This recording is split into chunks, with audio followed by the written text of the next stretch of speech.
नमस्कार प्यारे बच्चों, गुड इवनिंग। सभी बच्चे जो इस लाइव सेशन को देख रहे थे, तकनीकी समस्या होने के कारण बेटा ये क्लास लाइव पॉसिबल नहीं हो पाई है, इसलिए हम इसको एक अन्य माध्यम से आप तक पहुंचाने का प्रयास कर रहे हैं। मैं उम्मीद करता हूं कि सारे बच्चे इसको जरूर देखेंगे और इस क्लास का लाभ लेंगे। ठीक है बेटा, चलिए आइए स्टार्ट करते हैं। जैसे कि हम लोगों की बात पहले हो चुकी है, चैप्टर नंबर 13 तक हमारी बात हो चुकी है।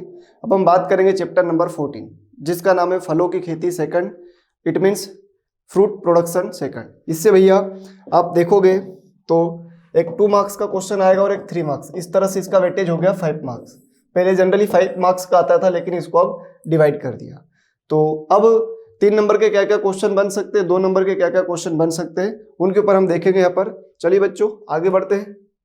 तो इसमें जो फ्रूट है सेकंड कल्टीवेशन में मैंगो है। जनरली आपसे इसका वानस्पतिक नाम पूछा जा सकता है, आम का वानस्पतिक नाम, बोटनिकल नेम ऑफ मैंगो, तो ये आप सभी को बहुत अच्छे से पता होता है। तो ये बेटा मेंजिफेरा इंडिका। परिवार की बात करें तो एनाकार्डियेसी। उत्पत्ति स्थान की बात की जाए तो पूर्वी भारत तथा बर्मा। और क्रोमोसोम नंबर की बात करें तो 2n जो क्रोमोसोम होते हैं मैंगो में वो 40 होते हैं। अगर आपसे आम के बेसिक गुणसूत्र पूछ लिए जाए तो आप उत्तर दे देना बेटा x से, जिसको डिनोट किया जाता है 10। ठीक है, चलिए तो 2 नंबर में जनरली वानस्पतिक नाम परिवार पूछा जा सकता है। आम की बात करें तो आम का काफी महत्व है, इसे किंग ऑफ फ्रूट भी कहा जाता है, अर्थात फलों का राजा कहा गया है। किंग ऑफ फ्रूट, फलों का राजा कहा गया है। National fruit of India, national fruit of India, Bharat का राष्ट्रीय फल भी इसे कहा गया है। ठीक है, भारत का राष्ट्रीय फल भी इसे नेशनल फ्रूट के नाम से भी जाना जाता है। आप सभी जानते हो बाथरूम फ्रूट भी हम इसको कहते हैं, कई सारे नाम है बेटा, आप इसको जानते हो। ठीक है, चलिए आगे हम बात करें तो प्रमुख किस्म में, तो मध्य प्रदेश के लिए जनरली आपसे पूछी जा सकती दो कोई किस्म, तो याद रखना सुंदरजा, खीरमा, दहियार, करेला और गाजरिया, ये सब एमपी के लिए फेमस आम की वैरायटी है। अर्ली वैरायटीज में अगर हम देखें तो स्वर्ण, गोपाल भोग, हेमसागर, जाफरान, बम्बई हरा, बम्बई पीला, गुलाब खास, केसर। मीडियम वैरायटी की अगर हम बात करें तो मल्लिका, हुस्नहारा, अल्फांजो, सुंदरजा, कृष्ण भोग, लखनऊ सफेदा, मिठुआ, दशहरी, लंगड़ा, ये सब इसकी मध्यम किस्म है। फिर हम बात करें पछेती लेट वैरायटीज की तो चौसा, नीलम, अम्रपाली और फजली। नियमित फल देने वाली रेगुलर बियरिंग वाली वैरायटी पूछी जाए तो मल्लिका, दशहरी 51, नीलम, तोतापरी और अम्रपाली। मोनोएम्ब्रियोनिक मतलब एक बीज से केवल एक ही पौधा तैयार हो, इस घटना को हम बोलते हैं मोनोएम्ब्रियोनिक। और ऐसी वैरायटी है दशहरी, चौसा और लंगड़ा। फिर आपसे बहुभ्रूणी किस्म पूछी जा सकती है कि भैया आम की 2 बहुभ्रूणी किस्मों के नाम लिखिए। तो 2 बहुभ्रूणी किस्म जब भी आपसे पूछी जाए तो याद रखना भैया, बेल्लारी है, चंद्र किरण है, बप्पा काई है, गोवा है, नीलेश्वरी डॉर्फ है, इसके अलावा ओलूर है, कुरुक्कन है, बहुत सारी है। अब पॉलीअम्ब्रियोनिक क्या होता है, जब एक ही बीज से 2 पौधे तैयार या 2 से अधिक हो जाए, इस घटना को हम बोलते हैं पॉलीअम्ब्रियोनी या बहुभ्रूणता। आम की सबसे मीठी किस्म चौसा है, स्वीटेस्ट वैरायटी ऑफ मैंगो। डिब्बाबंदी और निर्यात के लिए पूछी जाए तो लंगड़ा, दशहरी, अल्फांजो, सबसे ज्यादा निर्यात अल्फांजो को किया जाता है। लेकिन अल्फांजो में एक समस्या है जिसको हम बोलते हैं स्पंजी उतक, जिसको हम जानते हैं बेटा स्पंजी टिश्यू के नाम से, स्पंजी उतक के नाम से। इसके कारण आम में देखेंगे स्पंजी उतक जब आता है मैंगो में तो आम की वैरायटी में इस तरह के अंदर एक जाली बन जाती है जिसको हम बोलते हैं स्पंजी उतक। इस तरह की समस्या को ही बोला जाता है स्पंजी उतक, जो कि आम में होता है। ये क्यों होता है, ये हीट कन्वेक्शन के कारण उष्मा का संचरण हो जाता है, उसके कारण ये देखने को मिलता है। देन उसके बाद सबसे अधिक क्षेत्रफल पर जो वैरायटी ग्रो की जाती है दैट इज दशहरी। नेक्स्ट बीज रहित सीडलेस वैरायटी आए तो सिंधु है। न्यू वैरायटीज की अगर हम बात करें तो पूसा सूर्या है, पूसा अरुणिमा है, अक्षय, ठीक है, सिलेक्शन फ्रॉम दशहरी से निकाला गया। अदर वैरायटी की अगर हम बात करें तो अर्का पुनीत, अर्का अनमोल, नीलेश्वरी, ये सब वैरायटी है। आपसे जनरली 2 पूछी जाएगी, लेकिन आपको याद रखना है एमपी के लिए और हाइब्रिड, तो यहाँ से क्वेश्चन ज्यादा बनता है आम की संकर किस्म। तो ये सारे इतना टेबल है, इस टेबल को इतना नहीं याद रखना है, एन, ठीक है। चलिए, ये यहाँ पर आप इसको देखेंगे तो ये नीलम और ये दशहरी, उनसे बनने वाली संतान है मल्लिका। तो आप इसको इस तरह से लर्न रख सकते बच्चों बहुत आसानी से, NDM। ठीक है, नीलम और दशहरी का क्रॉस करा दिया, बन गया भैया मल्लिका। फिर DNA, दशहरी और नीलम का क्रॉस करा दिया, बन गई अम्रपाली। फिर रत्ना की अगर बात की जाए तो इसके लिए नार याद रख सकते हो, और सिंधु के लिए रास याद रख सकते हो। ये चार आपको याद रखना है, NDM, DNA, नार और रास। रास का क्या मतलब हुआ, रत्ना और अल्फांजो से बनी सिंधु, नीलम और अल्फांजो से बनी रत्ना। बाकी इतनी सारी लर्न आपको करने की जरूरत बिल्कुल भी नहीं है, केवल और केवल चार याद कर लोगे, दो तुम्हारा काम हो जाएगा। क्योंकि दो संकर किस्म पूछेगा वो आप बता दोगे, या फिर 3 नंबर में पूछेगा तो भी आपको पर्याप्त मैंने जानकारी यहाँ पर दे दी है। अब जलवायु पूछेगा, नहीं बिल्कुल नहीं पूछेगा 3 नंबर में। भूमि नहीं पूछेगा। इस तरह के क्वेश्चन, बड़े क्वेश्चन बनते थे तब पूछा जाएगा। अभी क्या पूछेगा, दो किस्म पूछ सकता है, दो महत्व पूछ सकता है। तो महत्व में लिख सकते हो, फलों का राजा है, विटामिन ए भरपूर मात्रा में पाया जाता है, कच्चे फलों में विटामिन सी होता है, आम से अचार, मुरब्बा, चटनी और अनेक पेय पदार्थ बनाए जाते हैं, आप सभी जानते हो। ठीक है बेटा। उसके अलावा एक जो फेमस क्वेश्चन है 3 नंबर में पूछा जा सकता है, तो अल्टरनेट बियरिंग। ठीक है, काफी बार हम पढ़ चुके हैं। अंग्रेजी में इसको हम क्या लिखते हैं भैया, अल्टरनेट बियरिंग। अब अल्टरनेट बियरिंग होता क्या है, तो अल्टरनेट बियरिंग की हम बात करें तो इसमें दो कॉन्सेप्ट चलते हैं। अल्टरनेट बियरिंग में दो कॉन्सेप्ट चलते हैं बेटा, ऑन ईयर और ऑफ ईयर। ऑन ईयर का क्या मतलब हुआ और ऑफ ईयर का क्या मतलब हुआ, वैसे ही है जैसे आपने फैन को ऑन कर दिया, इट मीन्स पंखा चलेगा, हवा देगा। तो ऑन ईयर है तो यहाँ पर आपको प्रोडक्शन प्राप्त होगा, और ऑफ ईयर है तो यहाँ पर प्रोडक्शन नहीं होगा।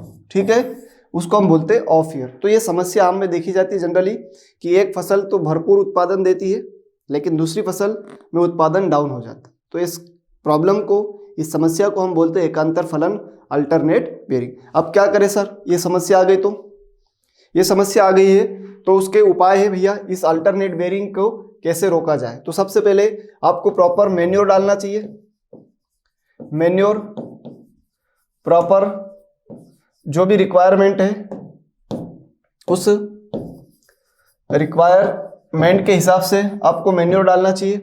देन CN अनुपात को, CN रेशियो को ठीक रखना चाहिए। अब इसके लिए क्या करना चाहिए, तो आपको नाइट्रोजन डालना चाहिए और जो शाखा है उन पे छाल हटा देना चाहिए, जिससे CN अनुपात बढ़ जाएगा।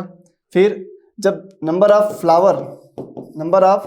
फ्लावर ज़्यादा आ रहे हैं तो उनको हमें क्या करना चाहिए, ड्रॉप कर देना चाहिए।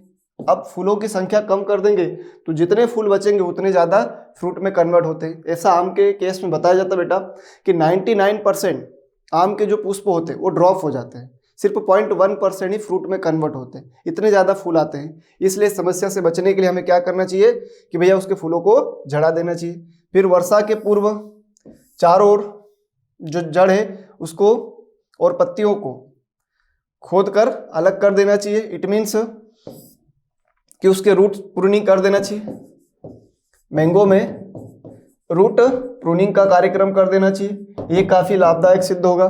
देन उसके बाद शाखाओं पर 2 सेंटीमीटर का ग्रेडलिंग कर देना चाहिए या छल्ले बना देना चाहिए, जिससे CN अनुपात, CN रेशियो जो होगा वो क्या हो जाएगा बच्चों, बढ़ जाएगा।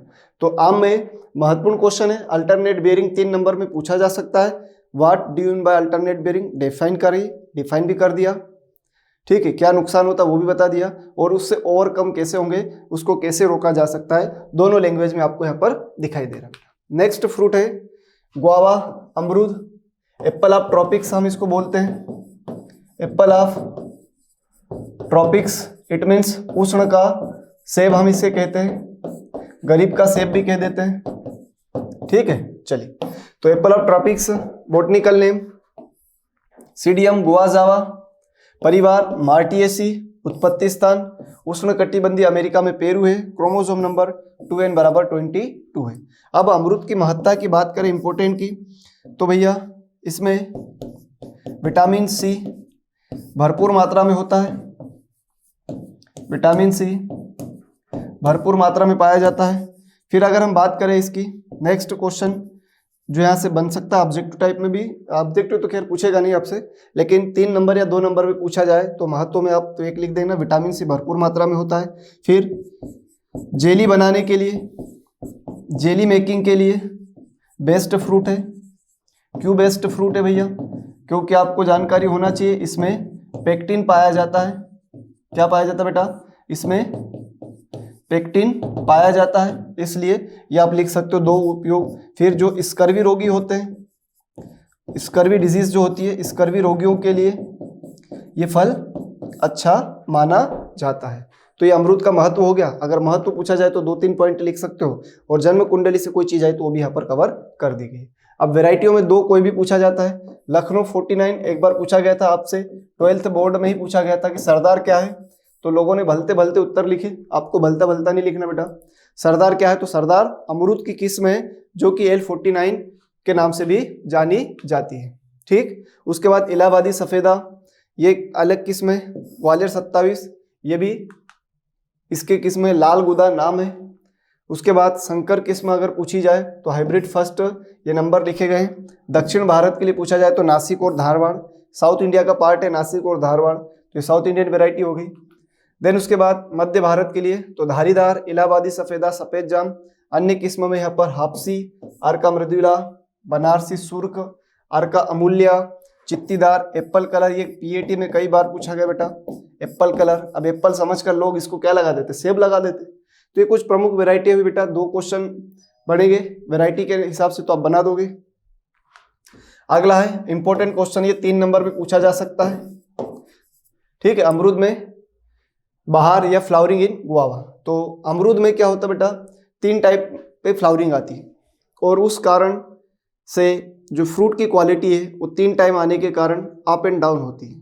तो यही सब बातें यहाँ लिखी गई है कि उत्तर भारत में जो नॉर्थ इंडिया है इसमें 2 टाइम्स फरवरी और जून में फ्लावरिंग आती है, जबकि दक्षिण और पश्चिम भारत में इन बहारों के अतिरिक्त तीसरी बहार अक्टूबर में आती है। फरवरी में आने वाली बहार को अम्बे बहार, जून में आने वाली बहार को मृग बहार, और अक्टूबर में आने वाली बहार को हस्त बहार कहा जाता है। अम्बे बहार से वर्षा ऋतु में, मृग बहार से शीत ऋतु में, और हस्त बहार से फरवरी अप्रैल तक फल प्राप्त होते हैं। तो ये एक बैकग्राउंड हुआ बहारों का। बहार मतलब है फूल आना। अब इस तरह से नहीं याद रखना अपने को, इस चार्ट से याद रखना। अंग्रेजी के लिए भी लिख दिया भैया। तो यहाँ पर 3 बहार है, अम्बे बहार, मृग बहार, हस्त बहार। हिंदी में भी मैं लिख देता हूं। अम्बे बहार, ये हो गया बेटा मृग बहार, और ये हो गया हस्त बहार। 3 बहार है। अम्बे बहार कब आएगी? फरवरी में। फिर मृग बहार कब आती है? जून में। और हस्त बहार आती है अक्टूबर में। फिर जो फरवरी में आए बहार, तो इसके फूल कितने महीने बाद? 4 महीने बाद फल में बदल जाते हैं। तो ये वर्षा ऋतु में आते हैं, और वर्षा ऋतु में आएंगे तो अच्छी गुणवत्ता नहीं होती है। ठीक है, इस बहार की जो क्वालिटी है, गुणवत्ता है, वो अच्छी नहीं है। तो इसकी जो गुणवत्ता है वो अच्छी नहीं होगी, पानी के कारण गुणवत्ता अच्छी नहीं होगी। जून में जो बहार आई है, जून में आप जोड़ दोगे 4 महीने बाद जो आएगी वो आएगी विंटर में, जिसको हम बोलते हैं सर्वश्रेष्ठ या बेस्ट जो क्वालिटी का गुआवा मिलेगा आपको विंटर सीजन में मिलेगा। अक्टूबर में जो आती है इसमें 4 जोड़ दीजिए। ठीक है, तो आपको फरवरी अप्रैल में इसके फ्रूट मिलेंगे। फरवरी में 4 जोड़ोगे तो मार्च, अप्रैल, मई, जून। ठीक है, तो ये जून जुलाई समय में आ जाएगी बेटा। कौन सी बहार? अम्बे बहार। जून में 4 जोड़ोगे तो जून के बाद जुलाई, अगस्त, सितंबर और अक्टूबर। ठीक है, तो अक्टूबर नवंबर के आसपास ये आ जाएगा। और अक्टूबर में 4 महीने जोड़ दो, अक्टूबर है तो नवंबर, दिसंबर, जनवरी और फरवरी। तो 4 महीने जोड़ दोगे तो 4 महीने के बाद उसमें फल आते हैं। तो ऐसी लाइन याद रखना, फ्लावरिंग आने के 4 महीने बाद आपको फ्रूटिंग या फल अमरूद में देखने को मिलते हैं। ये पॉइंट से आप लर्न रख सकते हो। तो ये क्वेश्चन 3 नंबर में पूछा जा सकता है। एक एकांतर फलन और एक बाहर वाला क्वेश्चन 3 नंबर में पूछा जा सकता है। बाकी 2 रोग 2 कीट, तो जैसे अगर मैंगो की बात करें, ठीक है बेटा, मैंगो में भी मैं आपको बता देता हूँ। ठीक है, यहाँ पर मैंगो के बात करें हम लोग, मैंगो आम की अगर बात करें तो 2 कीट अगर आपसे पूछ लें तो एक याद रखना, मिली बग बहुत इंपॉर्टेंट है, मिली बग और मैंगो हापर, मिलीबग और मैंगो हापर। फिर आम में दैहिक विकार होता है, कुरचना, ये दैहिक विकार है आम का, कुरचना, दैहिक विकार, फिजियोलॉजिकल डिसऑर्डर है कुरचना। और ये कुरचना भी दो प्रकार की होती है, पत्तियों में और पुष्प में, पत्तियों में और पुष्प में, दो प्रकार से कुरचना आपको देखने को मिलती है मैंगो में। ठीक है, तो ये दैहिक विकार हो गया। एक पूछा जाता है कोयली, कोयली को आप बोलते हो black tip, black tip of mango. इसमें क्या होता है बेटा, जो आम होता है, ईंट के भट्टों के पास जो आम होते हैं उसके ऊपर इस तरह से काले धब्बे बन जाते हैं, क्योंकि ईंट के भट्टों से जो गैस आती है उस गैस में अगर हम देखें तो कार्बन मोनोऑक्साइड और सल्फर ऑक्साइड पाया जाता है। साथ ही अगर बोरान की कमी हो गई तो इस तरह के यहाँ पर आम में एक कोयली या ब्लैक टिप दैहिक विकार देखने को मिलता है, दूसरा कुरचना देखने को मिलती है। दो दैहिक विकार हो गए, ये दो कीट हो गए आम के, इंसेक्ट हो गए। रोग की बात करें तो याद रखना, रोग में पाउडरी मिल्ड्यू, चुर्नीलासिता, और दूसरा आप याद रख सकते हो बेटा एंथ्रेक्नोज। ठीक है, एंथ्रेक्नोज। तो यहाँ पर मैंने इंसेक्ट भी लिख दिया, डिजीज भी लिख दिया और दो फिजियोलॉजिकल डिसऑर्डर भी लिख दिया। ठीक, तो ये दो रोग याद रख लेना, ये डिसऑर्डर हो गए कुरचना और ब्लैक टिप, और ये हो गए बेटा दो कीट। इसी प्रकार से अगर हम अमरूद की बात करें तो अमरूद में भी आप देखना चाहोगे तो कीट की बात की जाए, अमरूद में इंसेक्ट की बात की जाए तो फल मक्खी आती है अमरूद में, फ्रूट फ्लाई जिसको आप बोल देते हो। ठीक है, फल मक्खी आ गया। फिर आप यहाँ पर लिख सकते हो इंडार बेला, इंडार बेला, छाल खाने वाला कीट जिसको आप बोलते हो। तो ये हो गए भैया इसके कीट। ठीक है, रोग की बात करें अगर अमरूद में तो यहाँ मैं अमरूद के रोग लिख देता हूं। अमरूद के रोग, पहला है विल्ट जिसको आप हिंदी में बोलते हो उकटा, दूसरा आप लिख सकते हो फल सड़न। तो ये दो रोग हो गए बेटा। ठीक है, फ्रूट रॉट, अंग्रेजी में आप इसको बोलोगे फ्रूट रॉट। इस तरह से ये सारे मामला कंप्लीट हुआ मैंगो और गुआवा का। तीसरा फ्रूट है इसमें एनोला। तो 2 नंबर में हो सकता है इसके जन्म कुंडली पूछ ले आपसे। बोटनी करने में Emblica officinalis, family Euphorbiaceae, origin Asia, Asia में भी भारत, क्रोमोसोम में 28। अब कभी कभी इसका औषधीय महत्व पूछ लिया जाता है आंवला का। ठीक है, मेडिसिनल वैल्यू, औषधीय महत्व, औषधीय महत्व, मेडिसिनल वैल्यू। अगर औषधीय महत्व की हम बात करें आंवला में तो भैया आंवला से बहुत सारी औषधियां बनाई जाती है। ठीक है, आंवला से औषधियां बनाई जाती है। उसके बाद आंवला से आप सभी ने सुपारी खाई होगी, आंवला सुपारी। फिर बहुत सारे चूर्ण बनाए जाते हैं। फिर आंवला से चूर्ण के साथ साथ अचार, मुरब्बा इत्यादि चीजें भी बनाई जाती है। तो ये भैया महत्व अगर पूछ लिया जाए तो आप लिख सकते हो। वैरायटी की बात करें तो कोई भी 2 वैरायटी आपसे पूछ ले, कृष्णा, बनारसी, कंचन, चकैया, नरेंद्र आंवला, सात फ्रांसिस। ठीक है, इसके अतिरिक्त और भी वैरायटियां जो उगाई जाती है, पर अपने को 2 याद रखना है, आपका काम उसमें हो जाएगा।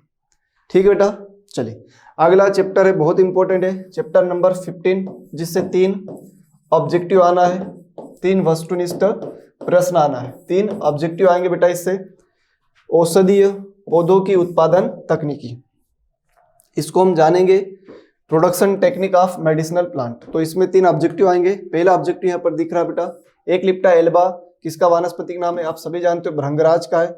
लहसुन का वानस्पतिक नाम एलियम सटाइवम है। अगला है किसके बीज जहरीले होते हैं। यहाँ पर जो ऑप्शन दिए गए उसमें से अगर हमसे पूछा जाए कि किसके बीज जहरीले, ग्लाइसिन मैक्स, सोयाबीन है, साइनोडान, डेक्टालाइन, दूब घास है, चिनोपोडियम एल्बम बथुआ है।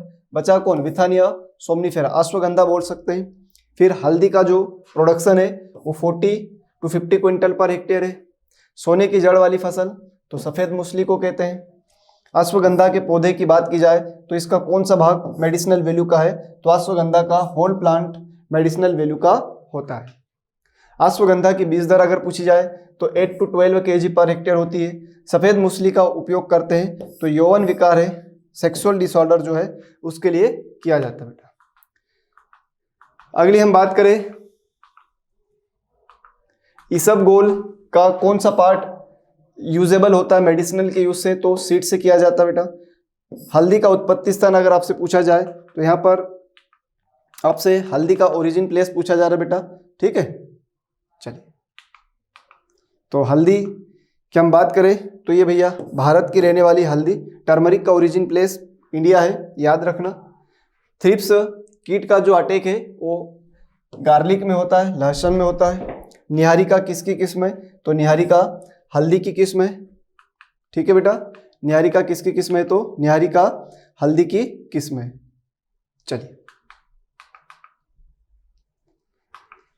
उसके बाद आगे देखते हैं बेटा। चलिए, इसको थोड़ा सही कर लेना बेटा। निहारिका जो है इसबगोल की किस्म है, हल्दी की नहीं है। निहारिका इसबगोल की किस्म है।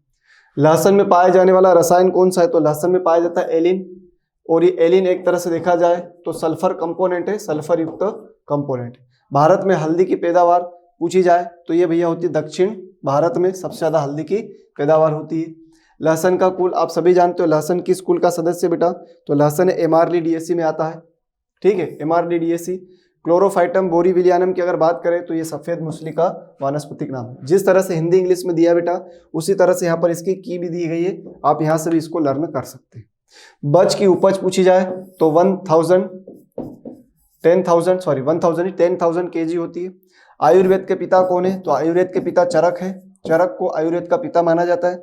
अमलापुरम किसकी किस्म है, तो अमलापुरम हल्दी की किस्म है।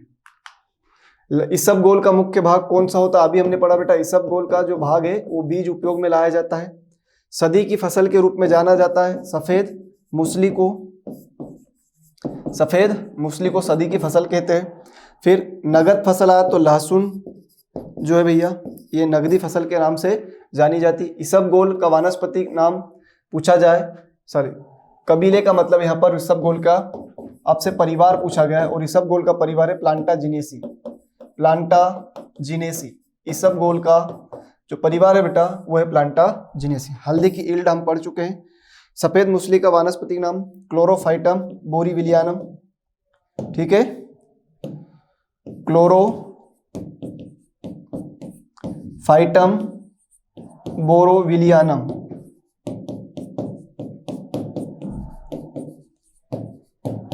क्लोरोफाइटम बोरोविलियानम, ये हो गया सफेद मूसली का नाम। इसबगोल का वानस्पतिक नाम प्लांटेगो ओवेटा, प्लांटेगो ओवेटा। देन उसके बाद अश्वगंधा की बीज दर 8 से 12 किलोग्राम है। फिर अश्वगंधा का परिवार सोलेनेसी है बेटा, अश्वगंधा का जो परिवार है वो है सोलेनेसी। रक्तचाप, अगर किसी को ब्लड प्रेशर है, हाई बीपी है, तो उसके लिए रोल्फिया सर्पेंटिना मतलब सर्पगंधा, ठीक है भैया, रोल्फिया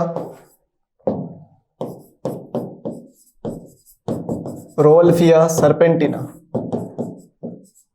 रोल्फिया सर्पेंटिनिया, रोल्फिया सर्पेंटिनिया। हाई बीपी अगर हो रही है तो उसके लिए बहुत कारगर सिद्ध होती है। लहसुन में जीवाणुरोधी तत्व एलिन पाया जाता है, सल्फर कंपाउंड होता है। अगर तुमसे पूछ ले बेटा कि लहसुन में सुगंध किसके कारण है, तो लहसुन में जो सुगंध है वो होती है डाइएलाइल डाइसल्फाइड के कारण। सुगंध इट मीन्स उसका तीखापन, डाइएलाइल डाइसल्फाइड के कारण होता है। फिर इसबगोल का खाने योग्य औषधि वाला भाग कौन सा होता है, तो ये बीज के द्वारा होता है। ट्रू फॉल्स की बात करें तो पौधे औषधीय महत्वपूर्ण स्रोत होते हैं, तो बिल्कुल सही है बेटा, पौधे जो होते हैं वो महत्वपूर्ण स्रोत होते हैं। चलिए, तो ये कथन सत्य है। भारत में सबसे पहले पौधे औषधि प्रयोग के रूप में किया गया था, गलत है, क्योंकि सबसे पहले औषधि के रूप में जो प्रयोग किए गए थे पौधे वो चीन में किए गए थे। सफेद मूसली एक कंद फसल है, बिल्कुल सही है, ट्यूबर क्रॉप है। सफेद मूसली की खेती में रासायनिक उर्वरक का प्रयोग नहीं होता है, यह कथन भी सही है। सफेद मूसली को छिलने के बाद सुखाना चाहिए, यह कथन भी सही है बेटा। लहसुन कब्ज दस्तावर रोकने के लिए प्रयोग किया जाता है, तो लहसुन का प्रयोग कभी भी कब्ज और दस्तावर के लिए नहीं किया जाता, इसलिए क्वेश्चन नंबर जो 6 है वो आपका फॉल्स हो गया। बज को उग्रगंधा बोलते हैं, बिल्कुल सही है। बज को उग्रगंधा के नाम से भी जाना जाता है। हल्दी का मूल स्थान अमेरिका है, गलत है। हल्दी का मूल स्थान अभी हमने पढ़ा भारत है। इसबगोल की खेती के लिए ठंडी जलवायु और सूखी जलवायु अच्छी मानी जाती है, कथन बिल्कुल ट्रू है। बज का वानस्पतिक नाम प्लांटेगो ओवाटा बिल्कुल नहीं होता बेटा, क्योंकि बज का जो वानस्पतिक नाम है हमने अभी पढ़ा था, ये नहीं है। ठीक है, क्वेश्चन नंबर 10 की बात करें तो प्लांटेगो ओवाटा तो अलग चीज है, ये अलग चीज है, इसलिए फॉल्स हो गया। अश्वगंधा की जड़ का प्रयोग टॉनिक में अत्यंत उपयोगी है, तो ये कथन सत्य है, यूज किया जाता है। चलिए, हल्दी की बुआई का समय मई जून है, बिल्कुल सही है, खरीफ में बो सकते हैं। लहसुन की एक कंद क्लो के अंदर केवल एक ही क्लो होता है, गलत है। लहसुन इस तरह से बंद होता है बेटा, गार्लिक देखा होगा, उसमें इस तरह से क्लो बहुत सारी होती है, तो ये बोल रहा केवल एक ही होती है, गलत है, एक नहीं होती, एक से ज्यादा होती है। ठीक, सफेद मूसली का परिवार लिलिएसी होता है, सही है। हल्दी का परिवार जिंजिबरेसी वैरायटी अमलापुरम, सही है। ठीक, अश्वगंधा का परिवार सोलेनेसी होता है। टर्मरिक हल्दी की किस्म अमलापुरम है। फिर सैंडलवुड सेंटियम एल्बम है, चंदन की बात हो रही है, सैंडलवुड मतलब चंदन, सेंटियम एल्बम है। गार्लिक या लहसुन में एलिनेज एंजाइम पाया जाता है। भारत में किस राज्य में सफेद मूसली बहुतायत में उगाई जाती है, तो मध्य प्रदेश, और मध्य प्रदेश में भी अगर देखा जाए तो मंदसौर क्षेत्र में इसको काफी उगाया जाता है। सफेद मूसली के लिए कौन सी जलवायु उपयुक्त है बेटा, तो इसके लिए गर्म और आर्द्र जलवायु उपयुक्त है। ठीक है, सफेद मूसली के लिए कौन सी जलवायु उपयुक्त है, तो गर्म और आर्द्र जलवायु इसके लिए उपयुक्त मानी जाती है। लहसुन की बुआई करने के लिए क्लोस लिए जाते हैं, कलिकाएं ली जाती है, कलिका या इसको बोलते हैं क्लो। ठीक है, बल्ब भी बोल सकते हैं, लेकिन ज्यादा सही कलिका या क्लो है। इसबगोल की खेती के लिए प्रति हेक्टेयर आपको कितने बीज दर चाहिए, तो 10 से 12 किलोग्राम चाहिए। अश्वगंधा का सर्वाधिक औषधीय महत्व का भाग क्या है, तो उसकी जड़ है। अश्वगंधा का सर्वाधिक जो मेडिसिनल वैल्यू के पॉइंट ऑफ व्यू से देखे तो क्या भैया, उसकी रूट है। What is yield of turmeric, ठीक है, टर्मरिक की जो यील्ड है वो पूछी गई तो अपने को बता देना है, 200 से 250 क्विंटल पर हेक्टेयर। नहीं बेटा, ये इसको सही कर लेना, यहाँ पर इतना नहीं है, ये 40 से 50 क्विंटल पर हेक्टेयर है। हल्दी का मूल स्थान भारत है। बज का वानस्पतिक नाम एक्रोकस क्लेमस है, एक्रोकस केलेमस, ये हो गया इसका वानस्पतिक नाम। इसबगोल का वानस्पतिक नाम प्लांटेगा ओवाटा है। ठीक है बेटा, तो आज हमने चैप्टर नंबर 14 और 15 कंप्लीट कर लिया है, क्योंकि टेक्निकल इशू के कारण आज हमने इस तरह से क्लास ली है ताकि आपको जल्दी से जल्दी ज़्यादा से ज़्यादा मैटर मिल जाए। ठीक है प्यारे बच्चों, तो आज के इस सेशन को हम यही विराम देते हैं। थैंक यू सो मच, बहुत बहुत धन्यवाद।